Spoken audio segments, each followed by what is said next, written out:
ഉച്ചയ്ക്ക് 12 മണിയോടുകൂടി പെരളശ്ശേരി ഭാഗത്തുള്ള ബസ് സ്റ്റോപ്പിൽ നിൽക്കുകയായിരുന്നു രാഖി എന്ന സ്ത്രീ. അപ്പോഴാണ് ആ ബസ് സ്റ്റോപ്പിന് സമീപത്തേക്ക് സ്കൂട്ടറിൽ ഒരു വ്യക്തി എത്തിയത്. വെള്ള നിറത്തിലെ സ്കൂട്ടിയിലെത്തിയ അയാൾ ബസ് സ്റ്റോപ്പിൽ നിൽക്കുന്ന സ്ത്രീയുടെ അടുത്തേക്ക് സ്ലോ ചെയ്ത ശേഷം എന്തോ ചോദിച്ചു. ആ സ്ത്രീ ആ ചോദ്യം കൃത്യമായി കേട്ടില്ല. എന്താണെന്ന് ചോദിക്കാൻ ആ സ്ത്രീ വാ തുറന്നത് മാത്രമേ ഓർമ്മയുള്ളൂ. പിന്നീട് എന്തോ കഴുത്തിൽ ബലമായി വലിയുന്നതായാണ് അനുഭവപ്പെട്ടത്. തന്റെ തല കഴുത്തിൽ നിന്ന് അറ്റുപോയതായി തോന്നിയ ആ സ്ത്രീ പെട്ടെന്നാണ് കണ്ണുകൾ തുറന്നത്. കണ്ണു തുറന്നു നോക്കിയപ്പോൾ ബൈക്കിലെത്തിയ ആ വ്യക്തിയെ കാണാനില്ല.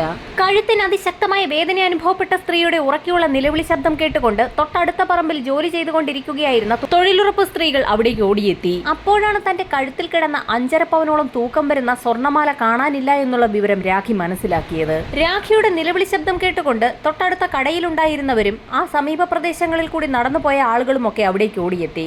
അവരും ഒരു മിന്നായം പോലെ വെള്ള സ്കൂട്ടിയിൽ പോയ ആ വ്യക്തിയെ കണ്ടിരുന്നു. നാട്ടുകാർ വിവരമറിയിച്ചതിനെ തുടർന്ന് തൊട്ടടുത്തുള്ള പോലീസ് സ്റ്റേഷനിൽ നിന്നും ഒരു സംഘം പോലീസുകാർ അവിടേക്ക് എത്തി. കതിരൂർ പോകുന്ന വഴി ഏതെന്ന് ചോദിച്ചുകൊണ്ടായിരുന്നു ആ അപരിചിതൻ സ്കൂട്ടർ നിർത്തിയത്. എല്ലാ വിവരവും രാഖി SIക്ക് മുൻപാകെ മൊഴി നൽകി. ഈ സമയത്താണ് അവിടെ കൂടി നിന്ന ആളുകൾ ഒരു കാര്യം ശ്രദ്ധിക്കുന്നത്. മാല വലിച്ചു പൊട്ടിച്ചതിനെ തുടർന്ന് രാഖിയുടെ കഴുത്തിൽ വലിയൊരു മുറിവ് രൂപപ്പെട്ടിരിക്കുന്നു. പോലീസിന്റെ സഹായത്തോടുകൂടി ഉടൻ തന്നെ രാഖിയെ തൊട്ടടുത്തുള്ള ആശുപത്രിയിലേക്ക് മാറ്റി. സംഭവം അറിഞ്ഞ് അവിടെ കൂടിയ നാട്ടുകാരിൽ നിന്നും വിശദമായ മൊഴിയെടുത്ത ശേഷം പോലീസ് സംഘം കേസ് രജിസ്റ്റർ ചെയ്ത് അന്വേഷണം ആരംഭിച്ചു. രാഖി നിന്ന ബസ് സ്റ്റോപ്പിനും സമീപ പ്രദേശങ്ങളിലൂടെ വണ്ടി കടന്നുപോയിട്ടുള്ള മേഖലകളിലുള്ള കടകളിലെ CCTVകൾ കേന്ദ്രീകരിച്ചുള്ള അന്വേഷണമാണ് ആദ്യഘട്ടത്തിൽ പോലീസ് നടത്തിയത്. ആ അന്വേഷണം ഫലം കണ്ടു.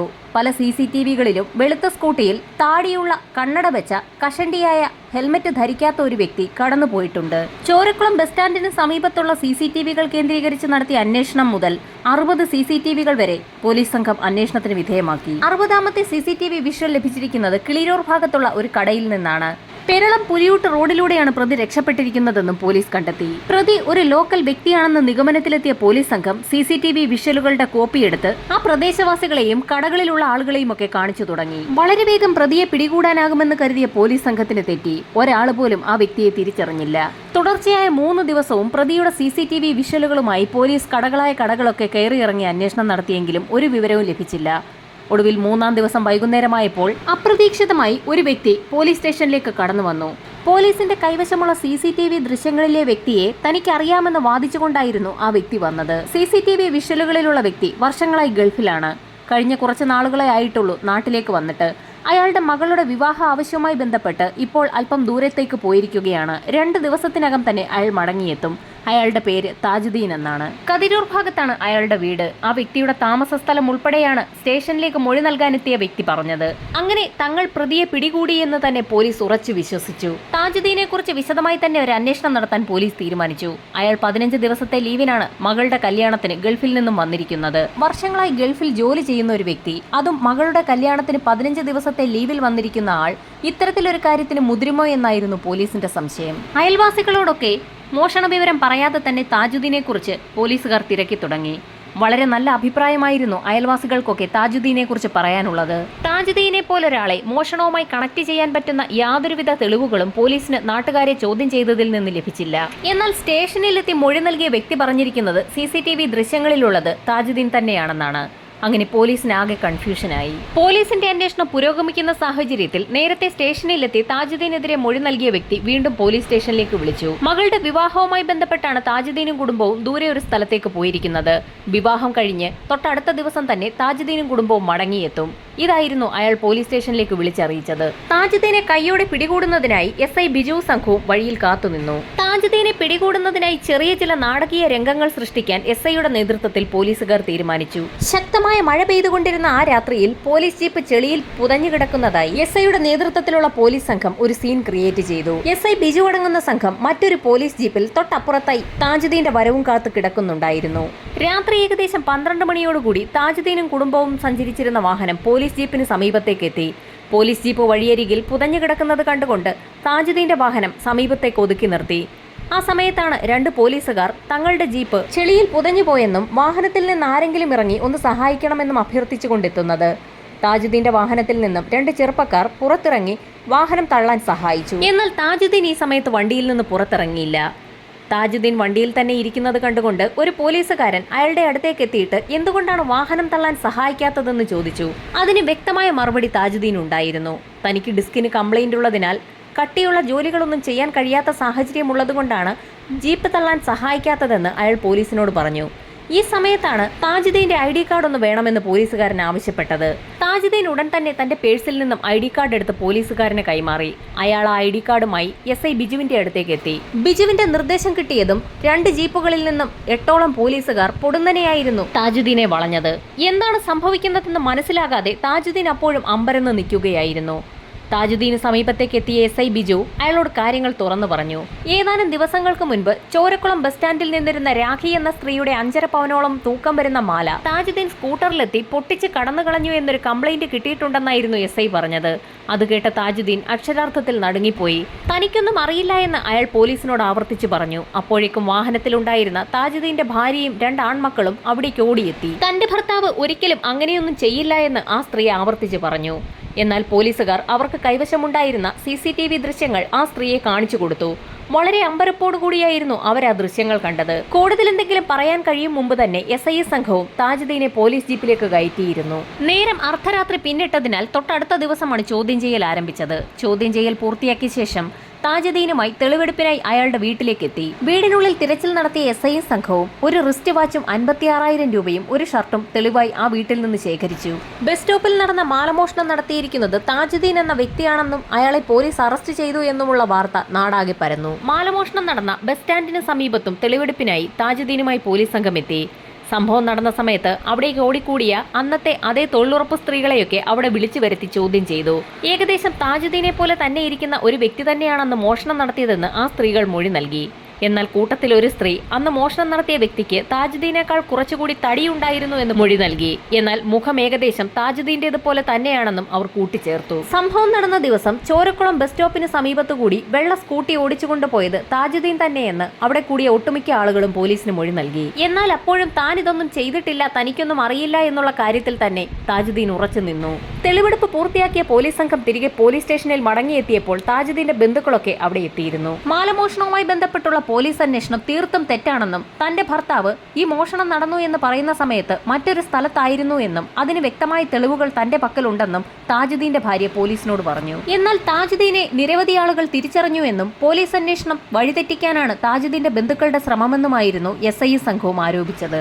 താജുദ്ദീന്റെ കുടുംബം അയാൾ നിരപരാധിയാണെന്ന് തെളിയിക്കുന്ന പല തെളിവുകളും പോലീസിനെ കാണിക്കാൻ ശ്രമിച്ചെങ്കിലും അതൊന്നും പോലീസ് സംഘം കൈക്കൊണ്ടില്ല. അതിന് കാരണം പോലീസ് കളക്ട് ചെയ്ത CCTV ദൃശ്യങ്ങളിലുള്ളത് താജുദ്ദീൻ തന്നെയാണെന്നുള്ള പോലീസിന്റെ ഉറച്ച വിശ്വാസമായിരുന്നു. പ്രതി താജുദ്ദീൻ തന്നെയെന്ന് ഉറപ്പിച്ച പോലീസ് സംഘം തൊട്ടടുത്ത ദിവസം തന്നെ താജുദ്ദീനെ തലശ്ശേരിയിലെ സിവിൽ ആൻഡ് ക്രിമിനൽ കോടതിയിൽ ഹാജരാക്കി. അയാൾക്കെതിരെയുള്ള കുറ്റങ്ങൾ വായിച്ചു കേട്ട ഉടൻ തന്നെ കോടതി താജുദ്ദീനോട് ഒരു കാര്യം ചോദിച്ചു: താങ്കൾ കുറ്റം ചെയ്തിട്ടുണ്ടോ എന്ന്.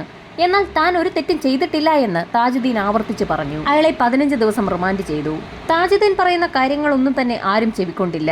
റിമാൻഡ് കാലാവധിയിൽ ജാമ്യത്തിന് ശ്രമിച്ചെങ്കിലും ജാമ്യം ലഭിച്ചില്ല. താജുദ്ദീന്റെ അറസ്റ്റ് ഗൾഫിലെ അദ്ദേഹത്തിന്റെ ബിസിനസിനെയും കാര്യമായി തന്നെ ബാധിച്ചു.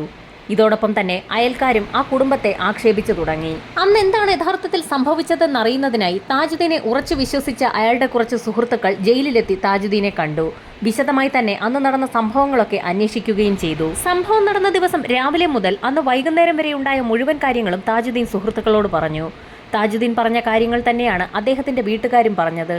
ഇതിൽ നിന്നും താജുദ്ദീന്റെ കാര്യത്തിൽ എന്തോ ചില ഗെയിം നടക്കുന്നുണ്ടെന്ന് തന്നെ സുഹൃത്തുക്കൾക്ക് മനസ്സിലായി. സുഹൃത്തുക്കൾ ഒരു കാര്യം തീരുമാനിച്ചു: സംഭവം നടന്ന ദിവസം താജുദ്ദീൻ എവിടെയൊക്കെ ആയിരുന്നു എന്നുള്ളതിന് വ്യക്തമായ തെളിവുകൾ സംഘടിപ്പിക്കാൻ കഴിഞ്ഞാൽ കോടതിയിൽ ഒരു പക്ഷേ അദ്ദേഹത്തിന് അനുകൂല വിധി നൽകിയേക്കും. താജുദ്ദീൻ പറഞ്ഞതനുസരിച്ച് സംഭവം നടന്ന ദിവസം ഏകദേശം 11:30 മണിയോടുകൂടി അയാൾ കതിരൂരിൽ എത്തിയിട്ടുണ്ട്. അത് ശരിയാണോ എന്നറിയുന്നതിനായി സുഹൃത്തുക്കൾ കതിരൂർ ജംഗ്ഷനിൽ സംഭവം നടന്ന ദിവസം 11:30 മണിക്കുള്ള CCTV ദൃശ്യങ്ങൾ ശേഖരിച്ചു. സമീപത്തുള്ള കടകളിലേക്ക് CCTV ദൃശ്യങ്ങൾ ശേഖരിച്ച സമയത്താണ് വളരെ നിർണായകമായ ഒരു ദൃശ്യം സുഹൃത്തുക്കൾക്ക് ലഭിക്കുന്നത്.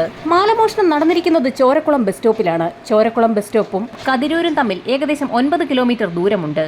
11:55 കതിരൂർ ജംഗ്ഷനിൽ കാണുന്ന താജുദ്ദീന്റെ ഡ്രസ്സും 12:10 ചോരക്കുളം ബസ് സ്റ്റാൻഡിന് സമീപത്ത് കാണുന്ന കടകളിലെ CCTV ദൃശ്യങ്ങളിൽ കാണുന്ന മോഷ്ടാവിന്റെ ഡ്രസ്സും രണ്ടാണ്. 11:55 കതിരൂർ ജംഗ്ഷനിൽ നിൽക്കുന്ന താജുദ്ദീന് മോഷ്ടാവിന്റെ അതേ ഡ്രസ്സിൽ അതേ വെളുത്ത സ്കൂട്ടിയിൽ എങ്ങനെ പാഞ്ഞാലും 12:10 ചോരക്കുളം ബസ് സ്റ്റോപ്പിന് സമീപം എത്താൻ കഴിയില്ല. സുഹൃത്തുക്കൾക്ക് ആ കാര്യം ഉറപ്പായി. ഈ സമയത്തായിരുന്നു താജുദ്ദീന്റെ ഭാര്യ നിർണായകമായ ഒരു ബാങ്ക് സ്റ്റേറ്റ്മെന്റ് സുഹൃത്തുക്കൾക്ക് കൈമാറുന്നത്. സംഭവം നടന്ന ദിവസം പോലീസ് തെളിവെടുപ്പിനെത്തിയപ്പോൾ വീട്ടിൽ നിന്ന് കണ്ടെത്തിയ 56,000 രൂപ ബാങ്കിൽ നിന്നും താജുദ്ദീൻ തന്നെ പിൻവലിച്ചതാണ്. ബാംഗ്ലൂരിൽ പഠിക്കുന്ന മകന്റെ പഠന ആവശ്യത്തിന് വേണ്ടിയാണ് ബാങ്കിൽ നിന്നും ആ തുക പിൻവലിച്ചത്. ഇതിനു പുറമെ സുഹൃത്തുക്കൾ വളരെ നിർണായകമായ മറ്റൊരു ഡേറ്റ കൂടി കളക്ട് ചെയ്തു. സംഭവം നടന്ന ദിവസത്തെ അതേ സമയത്തെ താജുദ്ദീന്റെ മൊബൈൽ ടവർ ലൊക്കേഷനായിരുന്നു അത്. സംഭവം നടന്ന സമയത്ത് ചോരക്കുളം ബസ് സ്റ്റാൻഡിന് സമീപത്തുള്ള ഒരു മൊബൈൽ ടവർ ലൊക്കേഷനിൽ പോലും താജുദ്ദീൻ ഉണ്ടായിരുന്നില്ല. എങ്കിലും പോലീസുകാർ കാണിച്ച മാലമോഷ്ടാവിന്റെ അന്നത്തെ CCTV വിഷ്വൽസ് എല്ലാം സുഹൃത്തുക്കളും താജുദ്ദീന്റെ ബന്ധുക്കളും ചേർന്ന് ഒന്നുകൂടി കണ്ടു നോക്കി. മോഷണം നടത്തിയ വ്യക്തി കയ്യിൽ ഒരു വള ധരിച്ചിരിക്കുന്നത് അപ്പോഴാണ് സുഹൃത്തുക്കളുടെ ശ്രദ്ധയിൽപ്പെട്ടത്. താജുദ്ദീൻ ജീവിതത്തിൽ ഒരിക്കൽ പോലും അത്തരത്തിലൊരു വള ധരിച്ചിട്ടേയില്ല എന്ന് സുഹൃത്തുക്കൾക്കും ബന്ധുക്കൾക്കും 100% ഉറപ്പായിരുന്നു. അത് മാത്രവുമല്ല, CCTVയിൽ കാണുന്ന വ്യക്തിക്ക് നെറ്റിയിൽ ഒരു വെട്ടുണ്ടായിരുന്നു. താജുദ്ദീന്റെ നെറ്റിയിൽ അങ്ങനെ ഒരു വെട്ടില്ല എന്നും അവർക്ക് വ്യക്തമായി. അതുമാത്രവുമല്ല, വളരെ നിർണായകമായ മറ്റൊരു കാര്യം, അങ്ങനെ ഒരു വെളുത്ത സ്കൂട്ടി താജുദ്ദീൻ ഇല്ല എന്നുള്ളതായിരുന്നു. എന്നാൽ കേസ് അന്വേഷണം നടത്തിയ പോലീസ് ആകട്ടെ അങ്ങനെ ഒരു വെള്ള സ്കൂട്ടി കണ്ടെത്തിയിട്ടുമില്ല. താജുദ്ദീനെ അനുകൂലിക്കുന്ന നിരവധി തെളിവുകളാണ് അയാളുടെ കുടുംബം കണ്ടെത്തിയിരിക്കുന്നത്. ഒരിക്കൽ സ്റ്റേഷനിലെത്തി താജുദ്ദീന്റെ നിരപരാധിത്വം തെളിയിക്കാൻ ശ്രമിച്ചെങ്കിലും അവരത് കൈക്കൊള്ളാത്ത സാഹചര്യത്തിൽ താജുദ്ദീന്റെ കുടുംബം എഴുതി തയ്യാറാക്കിയ പരാതിയും താജുദ്ദീനെ അനുകൂലിക്കുന്ന തെളിവുകളും ഫോട്ടോഗ്രാഫ്സും ഒക്കെയായി നേരെ തിരുവനന്തപുരത്തെത്തി DGPയെ കാണാൻ തീരുമാനിച്ചു. ആ തെളിവുകളിലൂടെ കടന്നുപോയ DGPക്ക് പോലീസ് അന്വേഷണം തെറ്റായ ദിശയിലാണ് നടക്കുന്നതെന്ന് വ്യക്തമായി. അന്വേഷണത്തിന് പുതിയൊരു സംഘത്തെ നിയോഗിക്കുകയും ചെയ്തു. ഈ സമയത്തായിരുന്നു താജുദ്ദീൻ ജാമ്യത്തിൽ പുറത്തിറങ്ങുന്നത്. പുറത്തിറങ്ങിയ അദ്ദേഹം തിരുവനന്തപുരത്തെത്തി സുഹൃത്തുക്കളായ രാഷ്ട്രീയ നേതാക്കളുടെ സഹായത്തോടുകൂടി മന്ത്രിക്കും പ്രതിപക്ഷ നേതാവിനുമൊക്കെ പരാതി നൽകി. വാർത്താ മാധ്യമങ്ങളിലൊക്കെ പ്രചരിച്ച സമയത്തായിരുന്നു ചോരക്കുളത്ത് മോഷണം നടത്തിയ വ്യക്തിയെ തനിക്കറിയാമെന്ന് പറഞ്ഞുകൊണ്ട് ഒരു വ്യക്തി വാർത്തയ്ക്ക് താഴെ കമന്റ് ഇടുന്നത്. ഉടൻ തന്നെ ആ കമന്റ് ഇട്ട വ്യക്തിയെ കണ്ടെത്തി. അയാളുമായി സംസാരിച്ചപ്പോൾ ചോരക്കുളത്ത് അന്ന് മോഷണം നടത്തിയ വ്യക്തി മാഹിയിലുള്ള ശരത് വത്സൻ എന്നൊരാളാണെന്ന് മനസ്സിലായി. തുടർന്ന് നടത്തിയ അന്വേഷണത്തിൽ ശരത് വത്സൻ എന്ന വ്യക്തി ഒരു ക്യാമറ മോഷ്ടിച്ച് മറച്ചുവിറ്റ കേസിൽ കോഴിക്കോട് ജയിലിലാണെന്നും വ്യക്തമായി. ഡിവൈഎസ്പിയുടെ നേതൃത്വത്തിൽ തുടരന്വേഷണം ആരംഭിച്ചു. കോഴിക്കോട് ജയിലിലുള്ള ശരത് വത്സൻ എന്ന വ്യക്തി തന്നെയാണ് മോഷണം നടത്തിയതെന്ന് തെളിയിക്കുന്നതിനായി സംഭവം നടന്ന ദിവസം അയാളുടെ മൊബൈൽ ടവർ ലൊക്കേഷൻ ഏത് ഭാഗത്തായിരുന്നു എന്നൊരു അന്വേഷണം നടത്താൻ പോലീസ് തീരുമാനിച്ചു. തീർത്തും ആശ്വാസകരമായ ഒരു റിപ്പോർട്ടായിരുന്നു സൈബർ സെല്ലിന്റെ ഭാഗത്തു നിന്നും പുറത്തു വന്നത്. സംഭവം നടന്ന ദിവസം ശരത് വത്സൻ എന്ന വ്യക്തി ചോരക്കുളം ബസ് സ്റ്റാൻഡിന് സമീപത്തും അതോടൊപ്പം തന്നെ കതിരൂർ ഭാഗത്തും ഉണ്ടായിരുന്നു എന്ന് തെളിയിക്കുന്നതിനുള്ള നിർണായകമായ മൊബൈൽ ടവർ ലൊക്കേഷൻ രേഖകളാണ് പോലീസിന് ലഭിച്ചത്. കോഴിക്കോട് ജയിലിൽ കഴിയുന്ന ശരത് വത്സനെ കോടതിയിൽ പ്രത്യേക പെറ്റീഷൻ കൊടുത്ത് 5 ദിവസത്തേക്ക് കസ്റ്റഡിയിൽ വാങ്ങി. ചോദ്യം ചെയ്യലിൽ താൻ തന്നെയാണ് മാലമോഷണം നടത്തിയതെന്നും എന്നാൽ അത് വിൽക്കാൻ കഴിഞ്ഞില്ല എന്നും അത് തന്റെ വീട്ടിലുണ്ടെന്നും ശരത് വത്സൻ വ്യക്തമാക്കി. മോഷ്ടിച്ച മാല വിൽക്കുന്നതിന് മുൻപ് തന്നെ മറ്റൊരു കേസിൽപ്പെട്ട് അയാൾ ജയിലിലാവുകയായിരുന്നു. ശരത്തിന്റെ മൊഴിയെടുത്ത പോലീസ് സംഘം അയാളുടെ വീട്ടിലെത്തി ആ മാല വീട്ടിൽ നിന്ന് കണ്ടെത്തുകയും ചെയ്തു. തെളിവെടുപ്പ് പൂർത്തിയാക്കിയ ശേഷം ശരത് വത്സനെ ജയിലിലേക്ക് അയച്ചു. ഇതോടൊപ്പം തന്നെ നിരപരാധിയായ താജുദ്ദീനെതിരെ എഴുതി ചേർത്ത FIR റദ്ദ് ചെയ്യാൻ ഉത്തരവിടുകയും ചെയ്തു. കൃത്യമായി കാര്യങ്ങൾ അന്വേഷിക്കാതെ നിരപരാധിയായ ഒരു വ്യക്തിയെ പ്രതിയാക്കിയ SI ബിജുവിന് ട്രാഫിക്കിലേക്ക് സ്ഥലമാറ്റം നൽകുകയും അയാളുടെ 3 വർഷത്തെ ഇൻക്രിമെന്റ് തടഞ്ഞു വെക്കുകയും ചെയ്തു. SI ബിജുവിന് സംഘത്തിനുമെതിരെ താജുദ്ദീൻ സിവിൽ കോടതിയിൽ ഒരു കേസ് ഫയൽ ചെയ്തു. 1.5 കോടി രൂപ നഷ്ടപരിഹാരമായി വേണമെന്ന് കാണിച്ചുകൊണ്ടായിരുന്നു കേസ് നൽകിയത്. കേസ് നൽകിയ ശേഷം തിരികെ ഖത്തറിലേക്ക് പോയ താജുദ്ദീനെ അവിടെ കാത്തിരുന്നത് ജയിൽവാസമാണ്. താജുദ്ദീൻ ഒരു ചെക്ക് നൽകിയ ശേഷമായിരുന്നു നാട്ടിലേക്ക് വന്നത്. 15 ദിവസത്തെ അവധിക്ക് മകളുടെ കല്യാണം കൂടാനായി നാട്ടിലേക്ക് വന്ന താജുദ്ദീന് ജയിലിൽ കഴിയേണ്ടി വന്ന സാഹചര്യത്തിൽ കൃത്യമായി പണമിടപാട് നടത്താൻ കഴിയാതെ വന്ന സാഹചര്യത്തിൽ ചെക്ക് മടങ്ങിയതിനെ തുടർന്നായിരുന്നു അയാൾക്ക് ജയിലിൽ കഴിയേണ്ടി വന്നത്. ചെക്ക് മടങ്ങിയതിന്റെ പേരിൽ 25 ദിവസമാണ് താജുദ്ദീന് ഖത്തർ ജയിലിൽ കഴിയേണ്ടി വന്നത്. 15 ദിവസത്തെ അവധിക്ക് നാട്ടിലേക്ക് വന്ന താജുദ്ദീന് അപ്രതീക്ഷിതമായിരുന്നു മാലമോഷണ കേസിൽ നാട്ടിലെ ജയിലിൽ കഴിയേണ്ടി വന്നത്. അതുകൊണ്ട് തന്നെയായിരുന്നു അയാൾക്ക് കൃത്യമായി തിരിച്ചു പോകാൻ കഴിയാഞ്ഞതും ബാങ്ക് ഇടപാടുകൾ നടത്താൻ കഴിയാതെ ചെക്ക് മടങ്ങി വിദേശത്തെ ജയിലിലും കഴിയേണ്ടി വന്നത്. കേസ് അന്വേഷണം കൃത്യമായ രീതിയിൽ നടന്നിരുന്നുവെങ്കിൽ താജുദ്ദീൻ എന്നൊരു പാവം മനുഷ്യന് ഇത്തരത്തിലൊരു വിധി നേരിടേണ്ടി വരികയില്ലായിരുന്നു.